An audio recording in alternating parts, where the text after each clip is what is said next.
మాధవన్ నయనతార ఓ జంటగా, సిద్ధార్థ్ మీరా జాస్మిన్ మరొక జంటగా నటించిన టెస్ట్ సినిమా నెట్ఫ్లిక్స్ ఓటీటీలో స్ట్రీమింగ్ అవుతోంది. మరి ఈ సినిమా ఎలా ఉందో రివ్యూలో తెలుసుకుందాం. సిద్ధార్థ్ క్రికెటర్ రోల్ చేసిన సినిమా టెస్ట్.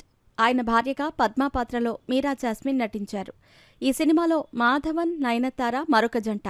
నిర్మాత శశికాంత్ దర్శకుడిగా మారిన చిత్రం ఇది. దాదాపు 4 ఏళ్ల క్రితమే సినిమా గురించిన వార్తలు వచ్చాయి. థియేటర్లలో విడుదల చేయాలనుకున్న ఈ చిత్రాన్ని ఏప్రిల్ 4న నెట్ఫ్లిక్స్లో ఓటీటీలో విడుదల చేశారు. ఈ సినిమా ఎలా ఉంది, క్రికెట్ నేపథ్యంలో కొత్తగా ఏం చెప్పారు అనేది సినిమా చూసి తెలుసుకోవాలి. ముందుగా కథ విషయానికొస్తే, team India senior cricketer Arjun Venkatraman అంటే సిద్ధార్థ్ కొన్నాళ్లుగా సరైన స్కోర్ చేయటం లేదు.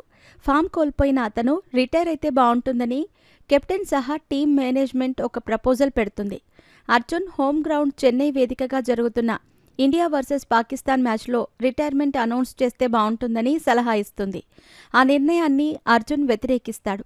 తుది జట్టులో తనకు చోటు లభిస్తుందో లేదో అనే సందిగ్ధత నెలకొన్న సమయంలో తన మార్క్ ట్రిక్స్ ప్లే చేస్తాడు. తుది జట్టులో అర్జున్ చోటు దక్కించుకుంటాడు. అయితే అతని కుమారుడిని కిడ్నాప్ చేసిన శరవణన్ అంటే మాధవన్ బెట్టింగ్ మాఫియాతో చేతులు కలిపి ఇండియా ఓటమి చెందేలా ఆడమని బెదిరిస్తాడు.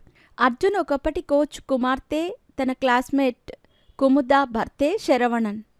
అతను ఒక సైంటిస్ట్. పెట్రోల్ సహాయం లేకుండా నీటి ద్వారా నడిచే ఇంజన్ డెవలప్ చేసే పనిలో ఉంటాడు. అతను ఎందుకు కిడ్నాప్ చేశాడు? కుమారుడి కోసం జట్టు విజయాన్ని అర్జున్ తాకట్టు పెట్టాడా? తన మనస్సాక్షికి విరుద్ధంగా జట్టు ఓటమి చెందేలా చేశాడా? శరవణన్ కుముదా మధ్య గొడవ ఏంటి? చివరకు ఏమైంది అనేదే సినిమా. క్రికెట్ నేపథ్యంలో సినిమాలు చాలా వచ్చాయి. అయితే టెస్ట్ పూర్తిగా క్రికెట్ బేస్డ్ సినిమా కాదు. దేశం కోసం క్రికెట్ ఆడే ఓ మనిషికి నిజ జీవితంలో పరీక్ష పెట్టే చిత్రం ఇది. ప్రాణంగా ప్రేమించే క్రికెట్టా, లేదంటే తాను ప్రాణం ఇచ్చిన కన్న కొడుకా అనే పరీక్ష ఎదురైనప్పుడు ఓ సీనియర్ క్రికెటర్ ఏం చేశాడనేదే క్లుప్తంగా కథ. జీవితంలో విన్నర్ ఎవరు, లూజర్ ఎవరు వంటి ప్రశ్నలను టెస్ట్ ప్రేక్షకుల ముందుకు ఉంచుతుంది. దేశమంతా సక్సెస్ఫుల్ పర్సన్ అనుకున్న ఒక క్రికెటర్ తన కుటుంబానికి సరైన సమయాన్ని కేటాయించలేకపోయాడని బాధపడతాడు. భార్యతో సంతోషంగా జీవితాన్ని వెళ్లదీసే ఒక సైంటిస్ట్ కెరీర్ పరంగా సక్సెస్ కాలేదని తనలో తాను కుమిలిపోతాడు.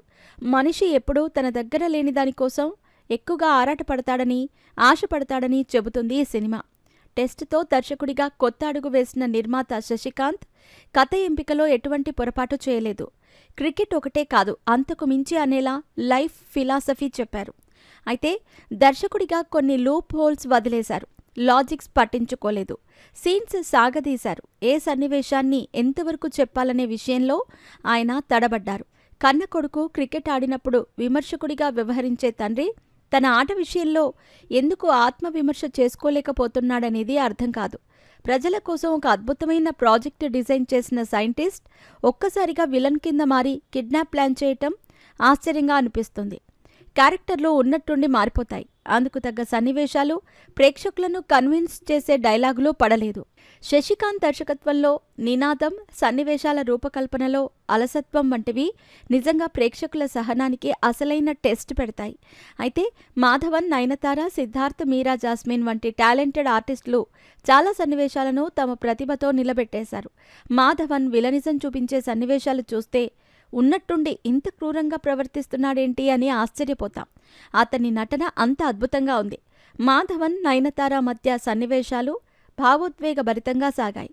Betting mafia scenes, police investigation అసలు ఆసక్తి కలిగించలేదు. శక్తిశ్రీ గోపాలన్ సంగీతం, విజయ్ సింగ్ సినిమాటోగ్రఫీ బావున్నాయి.